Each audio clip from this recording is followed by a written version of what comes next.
Secunderabad Avinash college నుంచి ఒక student ని తొలగించడం మీద బీఆర్ఎస్ విద్యార్థి సంఘం ఆందోళన చేపట్టింది.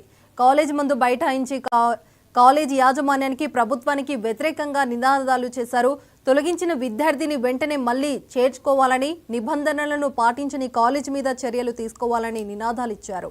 కాలేజీ భవనం మీద నిబంధనలకు విరుద్ధంగా హోటల్ నడుపుతున్నారని చెప్తూ కాలేజీ మీద చర్యలు తీసుకోవాలని బీఆర్ఎస్పీ రాష్ట్ర ప్రధాన కార్యదర్శి దశరథ్ ప్రభుత్వాన్ని డిమాండ్ చేశారు. అసలు వీళ్ళు ఎక్కడ పనిచేస్తున్నారు, ఏ ఫ్యాకల్టీ, ఏం టీచర్? ఈ కాలేజీలు కేవలం బౌన్సర్లు మాత్రమే నడుపుతున్నారు. ఇక్కడ టీచర్లు లేరు.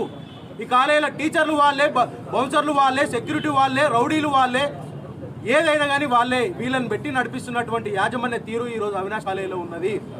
ఒక విద్యార్థి, రాహుల్ అనే విద్యార్థి, వాళ్ళిద్దరు మిత్రులు కొట్టుకుంటే దెబ్బలు తిన్నటువంటి రాహుల్ని రెస్టికేట్ చేస్తారు. దెబ్బలు కొట్టినటువంటి అబ్బాయిని ఇడ్చబెడతారు. వాళ్ళకు కొమ్ముగా వస్తుంది ఈ యాజమాన్యము.